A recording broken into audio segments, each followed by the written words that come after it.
Okay, am I on? Can you guys hear me all right? Yep. Great, okay. Thank you so much for having us. That's, we really appreciate it. See, all right, and the technology works. Okay.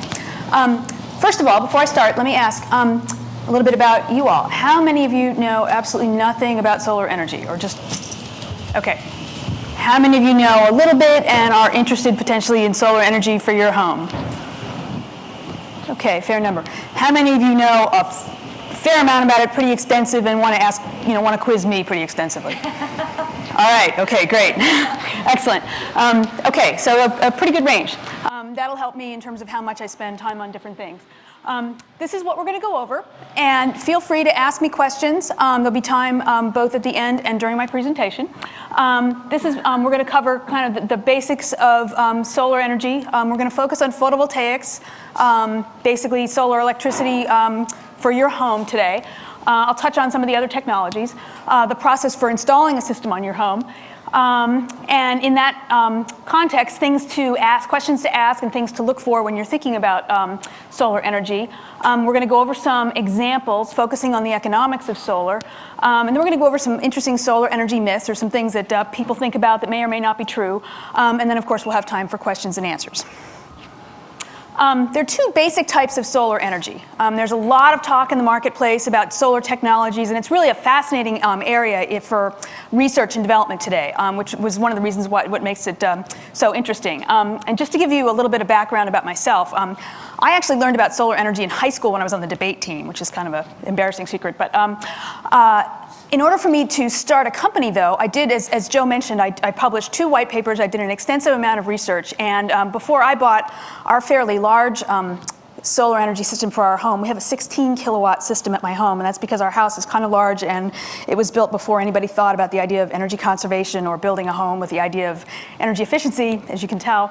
I interviewed over 25 solar installers and dealers. And believe me, if I weren't thinking about starting a company and getting into the business, I definitely wouldn't have gone through that process, and none of you should ever have to do that. And that's part of the reason why I founded Ready Solar, because nobody should have to go through that. There are 2 basic types of solar energy, basically. There's solar electric, and I break these into 2 categories. There's photovoltaic, crystalline silicon, which is most of the regular types of panels that you see today, and those are the types of panels that are out on top of the carports out in the parking lot. There's amorphous silicon, which is confusingly called thin film, and it's the kind of flexible panel that often is rolled down on metal rooftops and so forth. And then there's the new kind of thin film, which is either a different kind of element entirely from silicon, or it's silicon mixed with other kinds of elements. And sometimes the benefit is that it can achieve higher efficiency, or it doesn't use silicon, because currently there's a shortage of silicon, which is kind of ironic because of the abundance of silicon in the Earth's crust.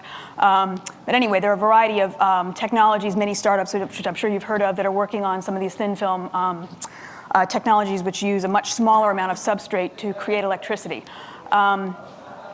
The problem with this kind of amorphous silicon is, or the benefit of it is, that it can be flexibly used. It requires a plastic substrate, so you don't. It can be much more inexpensively created, however, and it uses less silicon. However, it's less efficient, so you need about twice as much of it in terms of area as you do a traditional crystalline silicon panel. So if you have a lot of area, it could be a beneficial solution for you, but if you have a rooftop, typically a residential rooftop, unless you have a huge house, it's not going to work for you.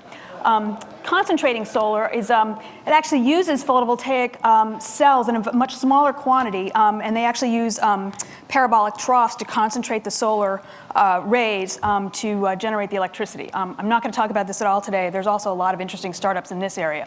Solar thermal, as you're familiar, heats pools, also is used for domestic hot water heating, radiant heating in homes, and so forth.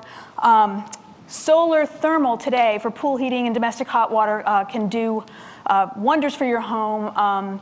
In the 80s, there were a lot of unscrupulous dealers who put up fairly poorly designed systems, which then broke down and caused a lot of roof leaks. And that's when you hear people say, oh, solar is really unreliable and bad, that's probably what they're thinking of. The dealers that you work with today, for the most part, do really well engineered and designed systems, and you pretty much don't have to deal with that And you can get very economical and great payback on these systems. They're about 40% efficient, which is actually way better than pretty much any electrical system of any kind, solar or not, that you're going to get. I'm not going to be dealing with that today. I'm just going to be focusing on photovoltaic. Any questions so far? Mm-hmm. I'm actually interested in both because we ended up with a pool, and whoops. I'm actually interested in both because we, in our new house, that we have a pool and we have a house. Right. So I really want to figure out how to trade off between the two. Good question. The question is, I'm interested in both. I want to heat my pool, and I also want electricity. And that's often a question that people have. They get interested in one, they put something up on their roof, and then they're interested in another. And that is actually a goal that a number of solar companies have, is how do we manage to meet both needs? And down the road, that's a product that we actually hope to offer as a combined solar thermal electric product that basically uses the same roof space to provide both benefits. It's a little bit more complicated than it sounds. Basically, with some good planning, you can provide both. And basically, it's mostly space management, and you might end up having to use some of your yard and some of your roof, or just figure out. Solar thermal is a little bit less sensitive to exactly where it's placed on the roof, as opposed to solar electric.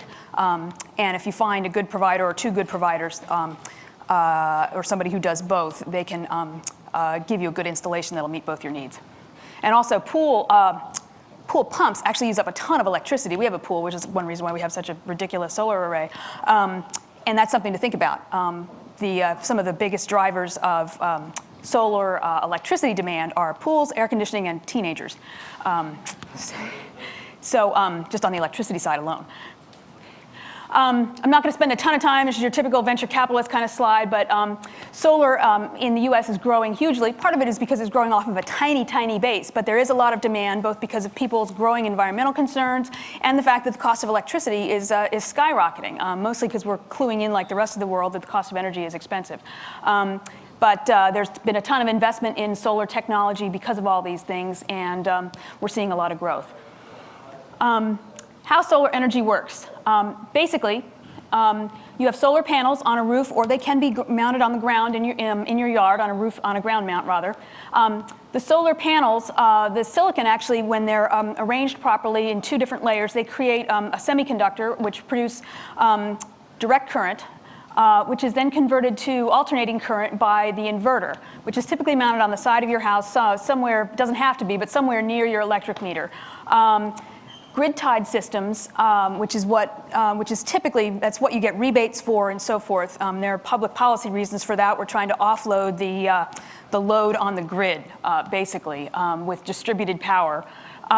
They allow you to use the utility grid as a battery. Why not have batteries? Well, batteries are a pain in the neck to maintain. You have to replace them every 7 years or so. You also have to balance your electric loads inside your house very carefully if you have batteries. Off-the-grid living sounds great, but it's actually kind of a pain to engineer and live on. If you use the grid as your battery, that means that whenever it's cloudy, raining, or nighttime, you can just pull power off of the grid, and it's not a hassle at all. And the other benefit of that is economical. Net metering, means you're able to sell any excess power you produce back to the utility. Now I have this qualifier, up to a point. In California, you can sell any excess power you produce up to the point that you zero out your bill. This is something that was put in to protect the utilities from lots of people putting in so much solar that they were, basically becoming individual utilities. Now, of course, all of us don't have the money to do that, so I think it's kind of an unrealistic concern on the part of the utilities. So what happens then is if you buy, in effect, too much solar energy, or too many solar panels, you're basically making a donation back to PG&E or whoever your utility is, like they need it, right? So that's basically how solar works. Any basic questions on this? Is that just a California rule? It's a rule in California and some other states, but it is a state-by-state rule. I eventually expect this might go away, and it's purely a political consideration, basically. And it's a question of lobbyists, and there are a lot of rules like this which have gone back and forth in favor of consumers versus the utility. This is, I don't need to spend a whole lot of time on this, just statistic. Electricity rates in California on average have increased about 6% per year over the last 25 years or so. Nationwide, it's an average of about 3% per year. In the Midwest, for example, where there are other places where there's a lot of nuclear power in the grid, that tends to bring the average down. But places like the West Coast and the East Coast, where you have much higher average rates of electricity, the increases tend to have been a lot higher. Which means that solar energy, ironically, is a much better deal for us on each coast. Let me ask another question of you all. How many of you are interested in solar energy for basically environmental reasons? Okay, great. How many? Oh, well, okay, I'll get to that. And how many of you are interested in solar for purely, or for mostly economic reasons, just how much money you can save? Okay, and how many of you are interested in solar for both? Okay, pretty good.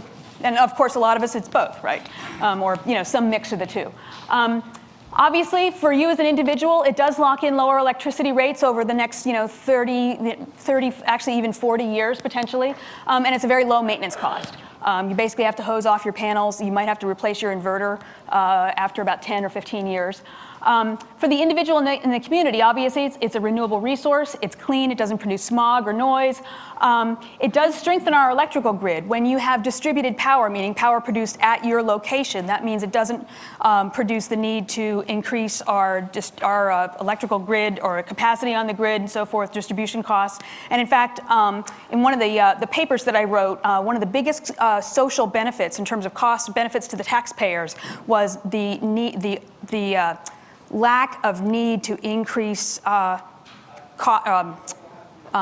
grid or upgrade the grid, basically, or the ability to delay those costs. It was billions and billions of dollars. It's like $6 billion, which obviously as taxpayers is a pretty huge benefit, or as ratepayers. What about the impact of manufacturing the actual equipment? Is that figured into this in terms of the benefits of solar energy? Yes, there have been studies on that about the the environmental benefit or the energy impact and all of that, and especially when you compare to other energy methods, coal-fired plants and that sort of thing.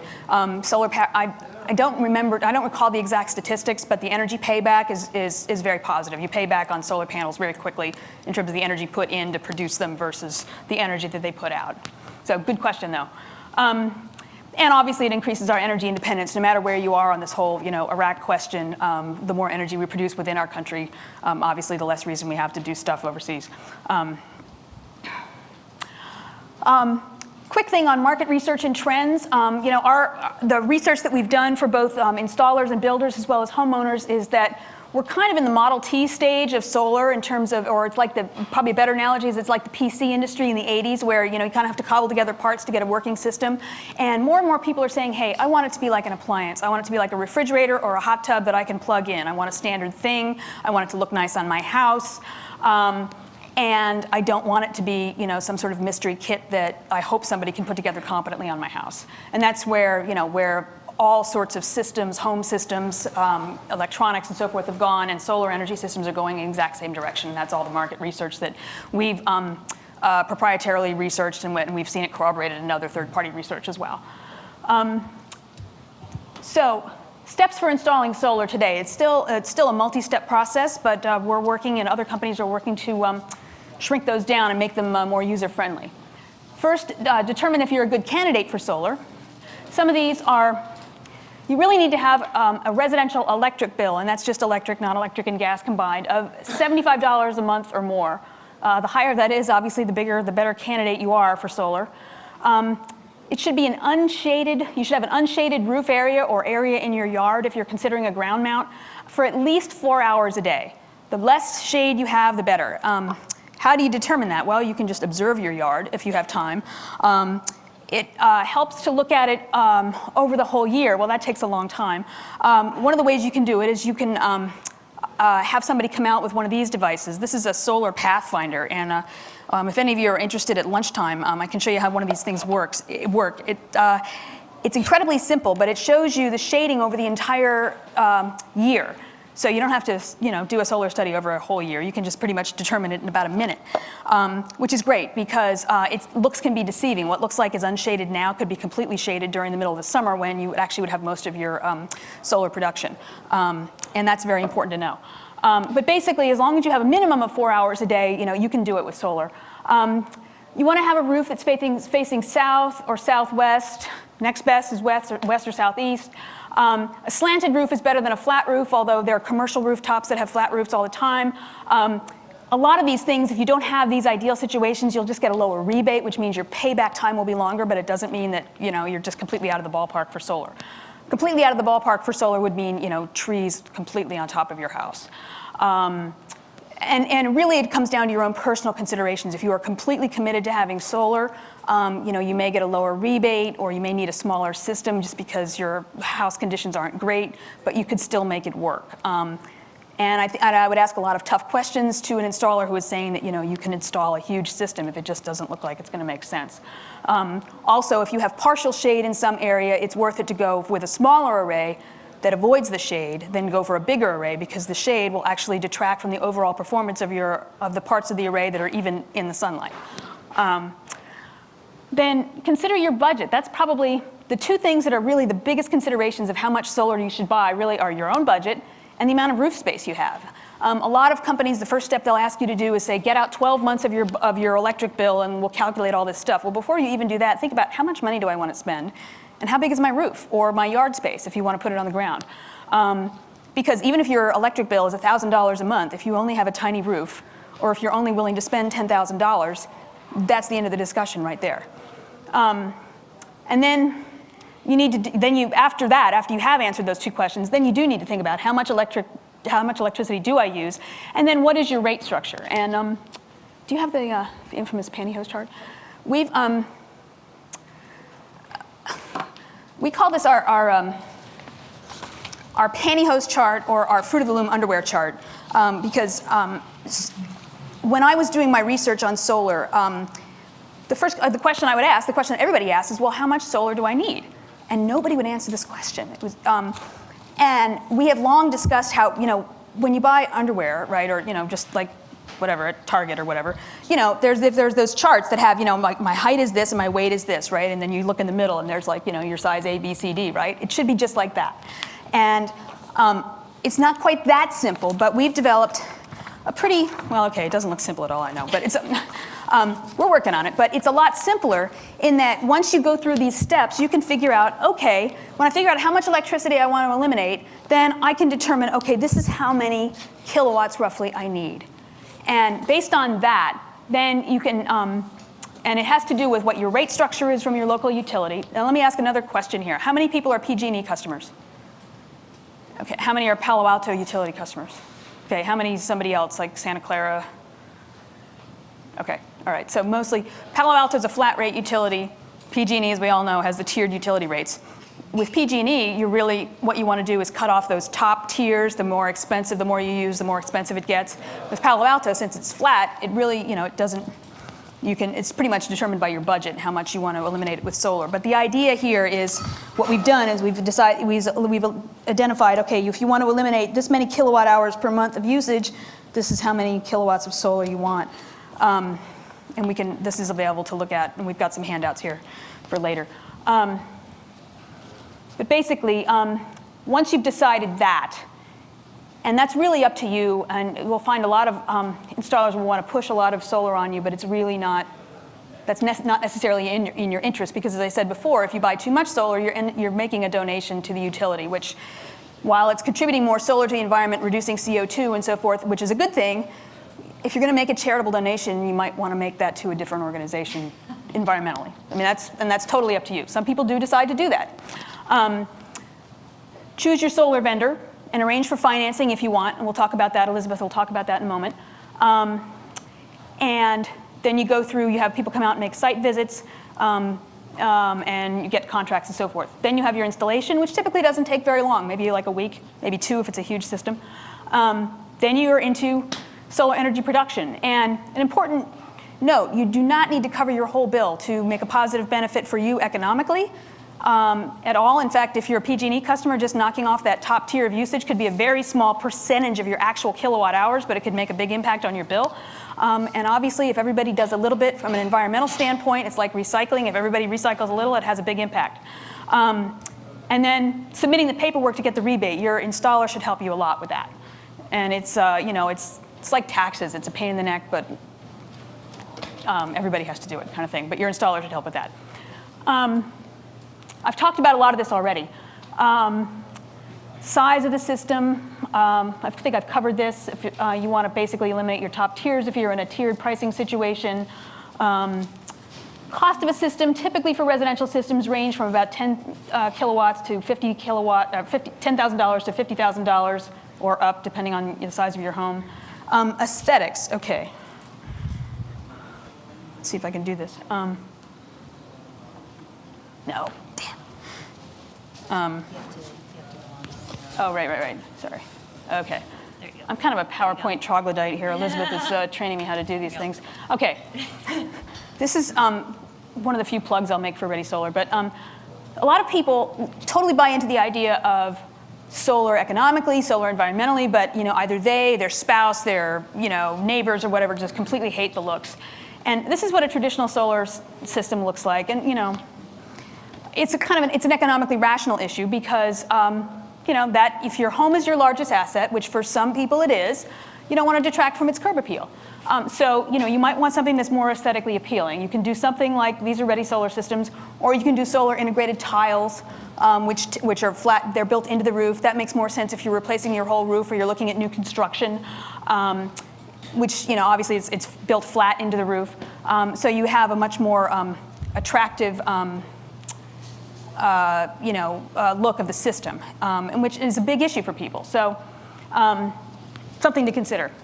The other things are, what kind of incentives do you have? Do you get rebates? Right now, there's a $2,000 federal tax credit. Maybe in this administration, probably not in this administration, but hopefully in another administration, they will extend that federal tax credit to be up to 30% of the value of the system.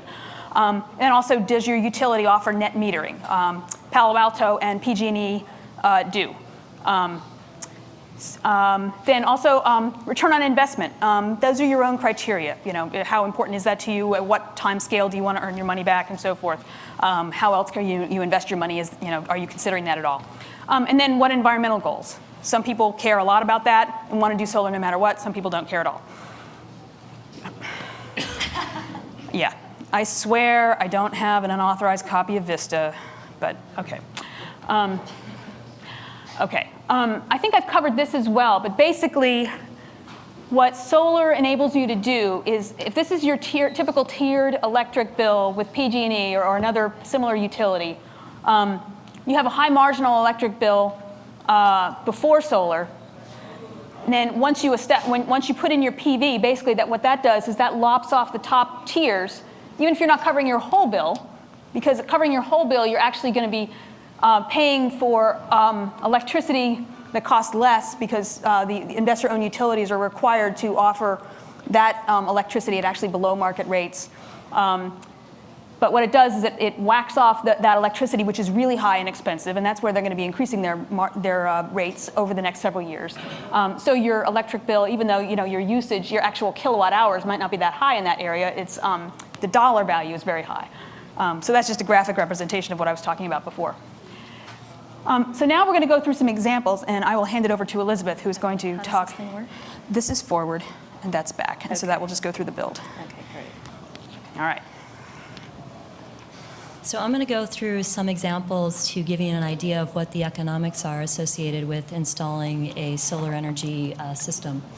So our first example, homeowner number one is a PG&E customer, and as Meredith mentioned, PG&E has a upward tiered rate structure. There's 5 tiers. So the objective for this homeowner is to eliminate their top tiers, which are 4 and 5, from their usage. They have an average monthly bill presently of about $120.40, which equates to a monthly usage of 567 kilowatt hours. They have opted not to use financing to pay for their solar energy system. They're just going to pay for the system up front. And they're going to install a system that will provide 2,500 kilowatts of capacity. The cost associated with this size system, including sales tax, installation, taking into consideration the PG&E rebate and the federal tax credit, is about $15,000, a little bit more. This size, whoa. This size system will provide solar energy production of about 300 kilowatt hours. And that's energy that the homeowner is not having to purchase from PG&E. And as a result of that, they can expect an estimated monthly PG&E savings of about $86.53. So that's significant. And this number is not taking into consideration the projected increase in retail electricity rates going forward. So this number would actually increase with time. It's not 25 kilowatts. That's huge. Sorry, you're correct. It's 2.5. I stand corrected. So you're going to see that again. And I take it when a system is like rated at 2.5 kilowatts, it doesn't actually produce that. I'm sorry, when it what? Like if this system's rated at 2.5 kilowatt hours, Mm-hmm. it doesn't actually produce that much power. If I can actually interject, is this is our, you were using our Right. 2500? Right.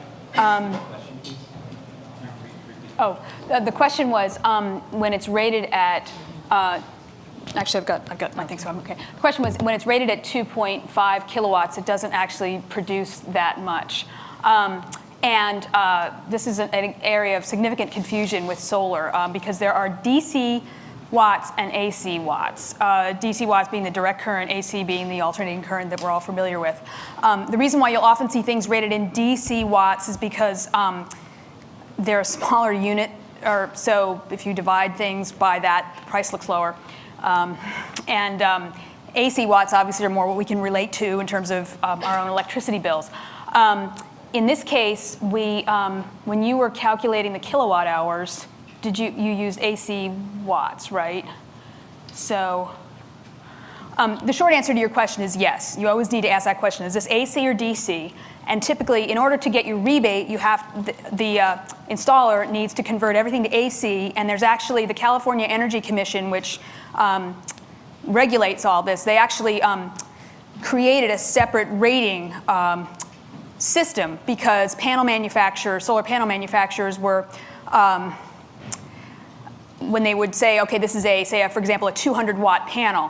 That was, it would produce 200 watts if you were at 0 degrees C with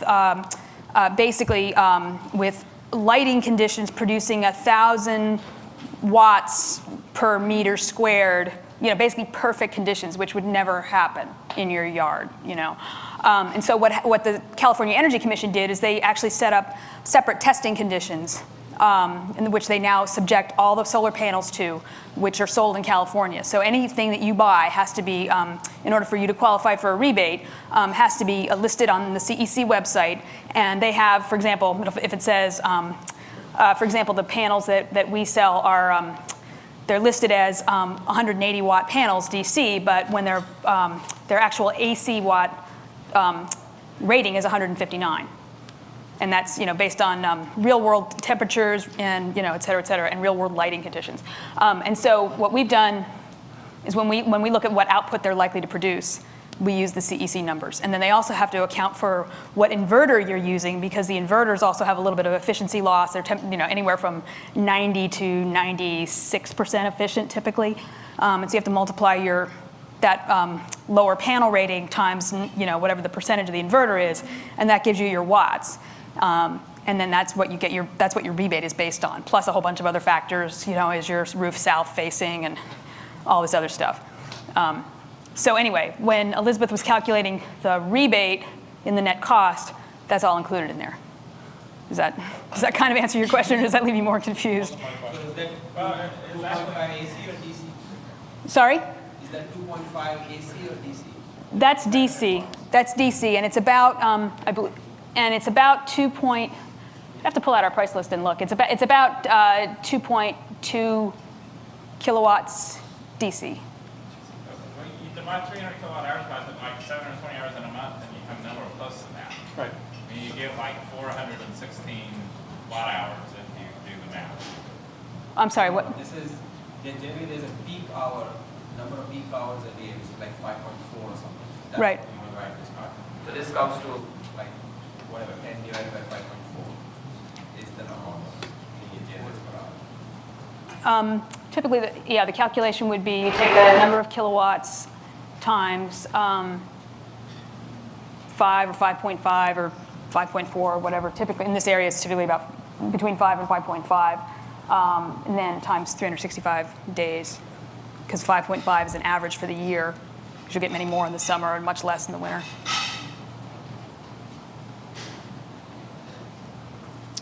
Should I go on to the next example? Or?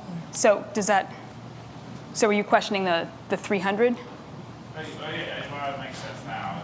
They only use 6 hours a day. Yeah. Okay. Did you have a question? 5.5 actually. Okay. Okay, so I'm going to go on to the next example. Homeowner number 2 is a City of Palo Alto Utilities customer, and as Meredith mentioned, flat rate structure. My understanding is that presently the rate is about 7 cents per kilowatt hour, and I know we have some Palo Alto residents here, so let me know if it's something otherwise. The objective here of this homeowner is to add some solar, and stay within their $15,000 budget. Presently, their average monthly bill is pretty low. It's $39.69, and that's because of the flat rate structure, and they're only paying 7 cents per kilowatt hour for their energy from the utility. They've also opted to not use financing to pay for their system. Solar capacity that they plan to install in this case is 1.25 kilowatts of capacity. So again, I apologize for the error there. The cost associated with this size system, including sales tax, installation, taking the rebate that the Palo Alto Utilities provides, as well as the federal tax credit into consideration, is about $7,000. And this size system will provide monthly solar energy production of about 150 kilowatt hours. So taking into consideration that that's energy that this homeowner actually will avoid paying the utility for, this homeowner would enjoy a monthly savings of about $10.50. So you can see there's a really significant difference between an upward tiered rate structure and a flat rate structure. So, basically same amount of energy usage to begin with. The Palo Alto resident has opted to install a little less capacity, but even if the Palo Alto resident installed as much capacity as the first homeowner, their monthly savings would only be about $20. So you can really see the difference between the different types of rate structures. And then finally, homeowner number 3, another PG&E customer. Their objective also is to eliminate those top tiers. And just to give you an idea, Tier 5, the cost per kilowatt hour is actually 37 cents as compared to 11.5 cents at the baseline. And they also want to use financing to pay for their system. Presently, their average monthly bill is almost $200, which equates to a monthly usage of about 781 kilowatt hours. As I mentioned, they are planning to use financing to pay for the system. They plan to install 3.5 kilowatts of solar capacity, and the cost associated with this size system, including sales tax and the installation, and they're actually going to finance the entire cost of the system up front. So the federal tax credit and rebate are not taken into consideration here in terms of the total cost. $27,918. That size system will result in monthly solar energy production of about 450 kilowatt hours. And by not purchasing that amount of electricity from PG&E, this homeowner will enjoy monthly savings of about $150. So that's pretty significant. And based on a couple of assumptions relative to financing, their monthly payment based on using the financing would be $140. So you can see that they're actually putting the money that they otherwise would have been giving to PG&E to take care of those higher tiered usages towards investing in a solar system and a solar energy system and really an asset. And once they pay for that, they will actually start to enjoy, something more than $150 per month in savings, especially as electricity rates continue to increase. And another thing I'd add to that is these financing vehicles are all home equity loans, so the interest that's paid on these is all tax deductible, assuming you haven't already maxed out your home equity loan. I think you're able to take out. I think it's up to. I can't remember. I don't recall what the upward limit is, but you can deduct the interest on home equity loans, so you can also then get additional tax savings off of this. So your actual cash flow, you're actually more cash flow positive than this appears here. Mm-hmm. Have you seen whether or not the systems are increasing the value of home, maybe up to the amount of money that you put into the system, or if they're, what's the effect of that on the value of home? In California right now, and actually. I know in California for sure that the solar energy systems are property value exempt. So they're not supposed to impact the value of your property. I mean, are you asking if you sell your house? Right. There have been studies which have said that basically the argument is that if you reduce the operating cost of your home by, for example, putting on renewable energy, that sort of thing, that you'll recoup that 20 to 1. Now, that sounds great, but however, if it's completely ugly on the front of your house, let's face it, that's just not realistic. I think it's a very subjective thing. I think as more and more people are viewing solar as a positive thing, if it's aesthetically appealing, then I think it'll be a positive. If it's ugly, it's just not going to fly. As electric rates increase, it's going to become more and more important with people. Some empirical examples are, for example, in the Sacramento area, where the utility up there has been very proactive in encouraging home developers of developments to put in solar. Developments like literally, across the highway from one another, developments with solar have sold out much more quickly and at slightly higher prices than developments without solar. So things like that. And we're seeing that in this housing slump, for example, homes with solar tend to sell, multiple days quicker than homes without solar. Not necessarily at a price premium, but we're in a rough housing situation. So, but selling days quicker, that's time is money. So I think as we see more data points, because there's so few houses today with solar, that all those differences in terms of comparables and stuff, it's very hard to get some good comparables of homes. I don't think there's good data, and I think if somebody comes to you, I've seen a lot of quotes that say it's going to increase your home value by $45,000 or above the cost of the system. Frankly, I just don't believe that. That's also like the person who comes to you and says you can deduct the entire value of the solar system because as a business, because you have a home office in the back room. I don't buy it. I think over time, I think if you do a nicely installed system and so forth, I think it will benefit you. But you do have to take all those things into consideration. Mm-hmm. On homeowner 3, they got $8,500 of credits and rebates. What about 1 and 2? Those were actually taken into consideration in the overall cost. Oh, the question was homeowner 3 got $8,500 of credits and rebates, but what about homeowner 1 and 2? Subtracted to come up with these two numbers, but because number 3 is financing, they have to finance the entire upfront cost because they're not going to receive the rebate and the federal tax credit until sometime later. And sometimes, depending on how your installer works, sometimes the installer will carry the rebate, so you might not have to finance the rebate part. Okay. So, you said that PG&E's rate is 11 cents kilowatt hours? Baseline. Yeah. Do you know the rate of increase over the next 2 years? Is it planned already? Or? They haven't published. The question is, do we know the rate of increase of PG&E's rates over the next several years? They haven't published what those rate increases are going to be. They've gotten a package increase over the next couple of years of, I think it's like $600 million, but they haven't published exactly in what rate tiers those are going to be.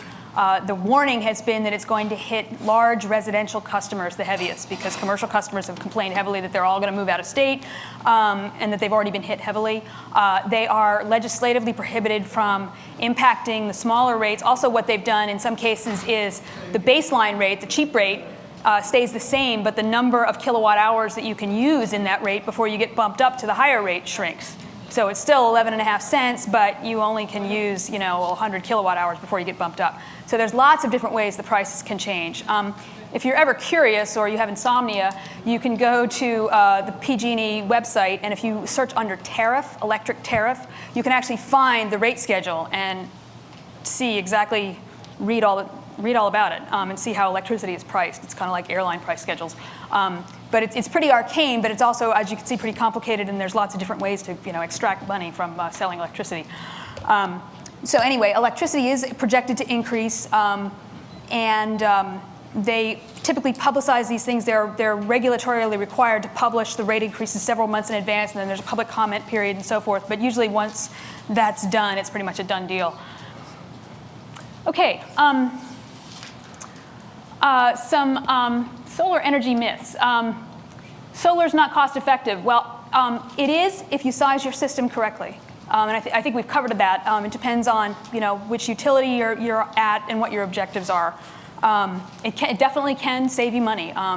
And especially if you look at, we didn't cover this in detail, but we've got actually a great article by a gentleman named Andy Black, who's a solar financial analyst, who's done tons of analysis of how, whether or not solar saves you money. And if you look at the rate of increase of electricity over time, and the idea of investing in a solar system around now, you can really see the benefits of fixing your electric costs. And anyway, we've got that article is up on our website, and we've also got copies here today. One issue that I think is important to address is the idea that you need to get the most efficient panels. Some people will try to sell you this, and there's also kind of this idea that you need to get the panels with the highest efficiency, whether they're 14% or some manufacturers advertise 20%. That's in a lab, not in reality. And really, the market is pretty efficient. The higher the efficiency of the panel, the more expensive it's going to be. So you're paying for that, and in many cases, you're paying more for that. It's like a fancy car. And unless you have a tiny, tiny roof, you really, if you have the space, it's better to buy a lower efficiency panel because you're just sucking in sunlight. And there's no benefit to having more efficient panels. You're not getting any more energy out of it. You're just pulling the same amount of electrons. And if you have one more panel, that will just bring in the same amount of electrons. And if you have one very efficient panel instead of two medium efficient panels, it's much more, it's much smarter economically to have two medium efficient panels that cost a lot less than one really high efficiency panel. So don't let anybody sell you high efficiency panels unless you really, really need them because you only have 10 square feet of roof space. Something I've seen advertised a lot is, so-and-so has a $5 electric bill thanks to such and such. Well, yeah, every time you get a solar energy system, you get, for the first 11 months of the year, you get a $5 electric bill. But that's because of how net metering works. You get a net meter, you get a $5 electric bill in your regular, say, PG&E envelope, but then you also get this really arcane statement. It comes in an envelope that looks like this. And actually, I have to give PG&E credit. They've improved. Last year, when we first got our system going, this thing was like 10 pages long. And it had every meter tick on it. And now it's only like 3 pages long. But it's called a true-up statement. And it talks about, it shows what the meter did and the difference between how much went out versus how much came in. And you might be tempted to say, and throw it away. However, at the end of the year, in December, you will get a comparison bill, which will then tell you how much you owe the company if your solar wasn't enough to cover your entire bill. And if you say only have a couple of kilowatts and your usage, say before you got solar was say $300 a month or something, you could end up owing a few $1,000s to PG&E. So don't be surprised, even though you had a $5 electric bill all during the year. And that's just the way it works. And if you call PG&E and say, what's this? They'll just say, well, you just need to put money aside during the year. That's the way it works. That's nothing wrong with your solar. Your solar's been working fine. That's just how PG&E works, and most other utilities as well. So don't be surprised.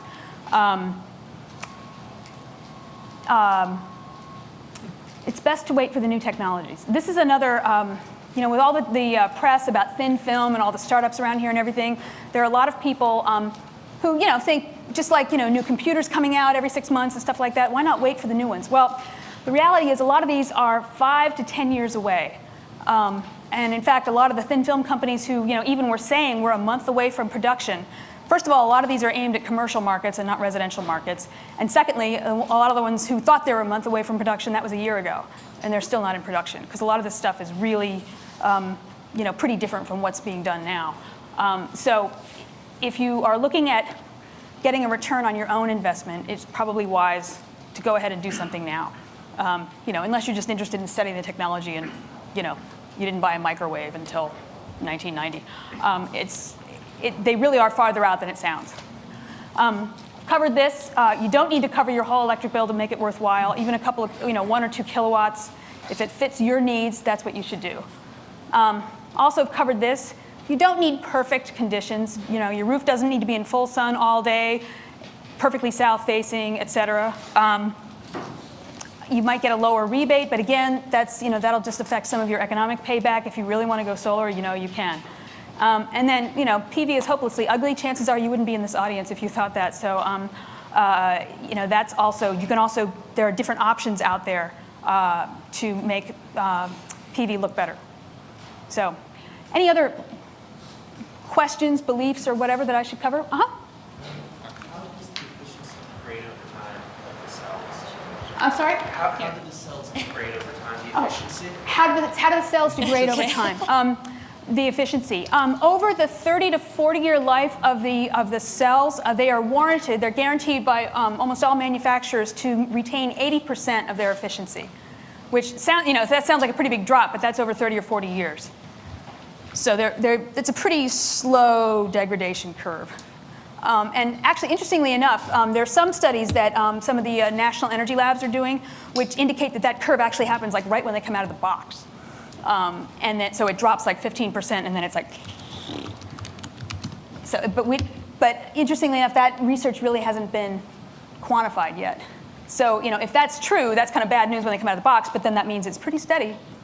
It's almost like a physical phenomenon that just happens, and then they're just there, which might mean that is taken into account by the testing that's done by the Energy Commission folks, and maybe that's the reason for the drop between the lab.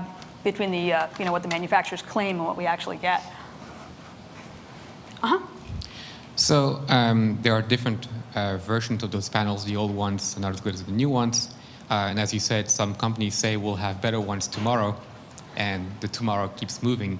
Right. But I also understand that it depends on how much you're willing to pay for the panels. So for residential, do you have actually better panels that cost more if you have a small roof?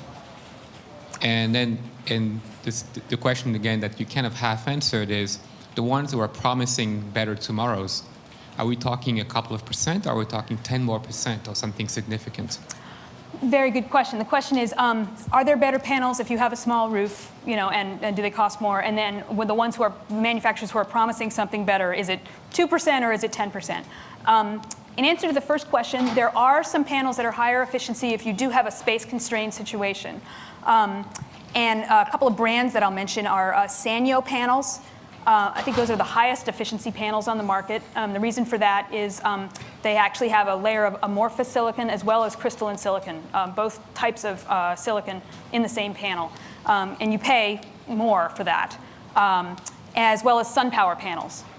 Both those panels are also pretty nice looking, so you get an aesthetic benefit as well. You do pay more, a premium for that, but you're also getting a premium in production. So if you have a limited space, it's probably worth it to go for those types of panels. The companies that are saying we're going to have something better, soon, those tend to be companies that aren't in production yet. It's kind of the old, if you say, we've got to have a great version that's coming out, you don't want to kill your existing product line, having people wait for the new product line. The companies that are saying we've got to have this great product that's coming out and it's going to be, revolutionary, et cetera, those are the thin film companies that are planning production. Those tend to be, again, aimed at commercial markets, not residential. So they're not going to be available for us, for another decade, really.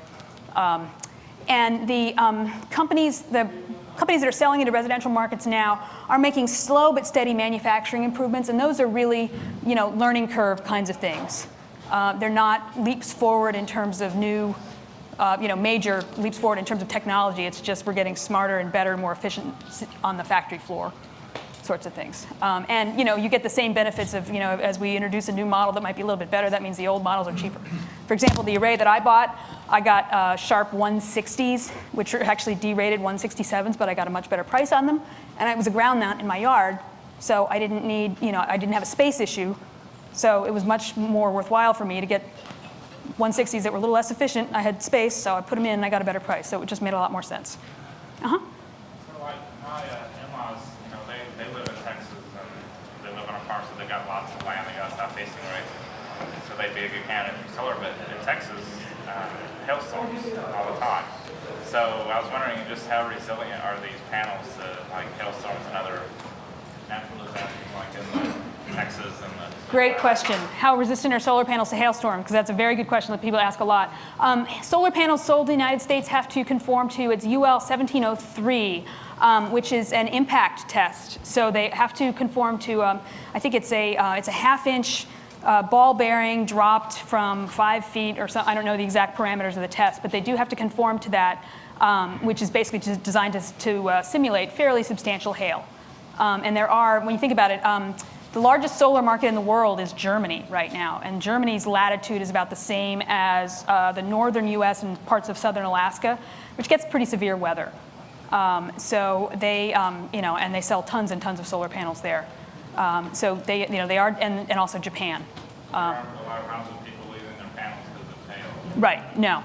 It's all, they're all warranted, and they all have to pass that UL test. And that's an internet, and that also conforms to another international standard as well. So yeah, hail is, they've definitely covered hail, because they have to be on rooftops. So, Question about inverters. My understanding is that the current inverters, when you lose grid power, they also take your solar panels offline. Yes. Which in California, with we're at the mercy of the power companies who decide to do rolling blackouts on us. I mean, that seems to be a completely idiotic technology. And electrically speaking, there's no reason for that. There's got to be some, cheap, effective grid sensing technology that can automatically pull your PVs off the grid and allow you to have power in your house. And power how much? Right. But that's a great question. The question is, why do the inverters take your solar panels down when your power goes out? I understand the safety issue, but at the same time, it seems to me that there's existing technology that should allow you to have your cake and eat it too. I completely agree with you. Yes, the reason why that is a requirement for inverter manufacturers is to prevent so-called islanding, where if you have a solar array still functioning when the power goes out, if some poor lineman is out trying to fix the problem, he does get fried with electricity being fed back to the grid from your solar array. Totally get that. However, there are tons of people who have generators which automatically come on when the power goes out. Why doesn't that, it's because, anyway.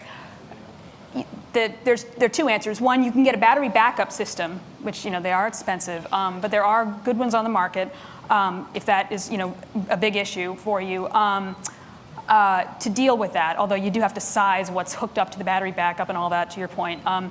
However, I think that's a great. It's on my list of product innovations, down the road, because it is stupid. Because a lot of people, one of their big issues in solar is, I want to have to not deal with this. Especially in California. And I think there's got to be a way to deal with the safety issue, to isolate the box, to keep the power from going back out to the grid and allow people to continue their power. So and you're right, technologies exist because people do have generators. So it's on our list. I think it's, like I said, I think it's stupid. It's on our list. It might be a legal issue. I don't know. I'm sorry. I just have a question regarding why do you advocate solar over wind power? Wind power, as far as, I know a lot about both subjects, but it has a much quicker energy payback as well as economic payback, and this area does have a good location for...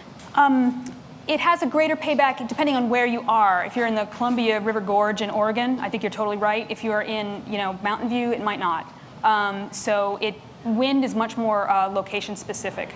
Or let me just say, there are places where there are, I think it depends on where you are, and I think there's a broader solar resource in this country, and for me, I happen to pick solar as the horse I wanted to ride. I'm not against wind at all. But I think, and I think there's also a role for many different alternative technologies in our economy. So I'm not, like I said, I'm not against it.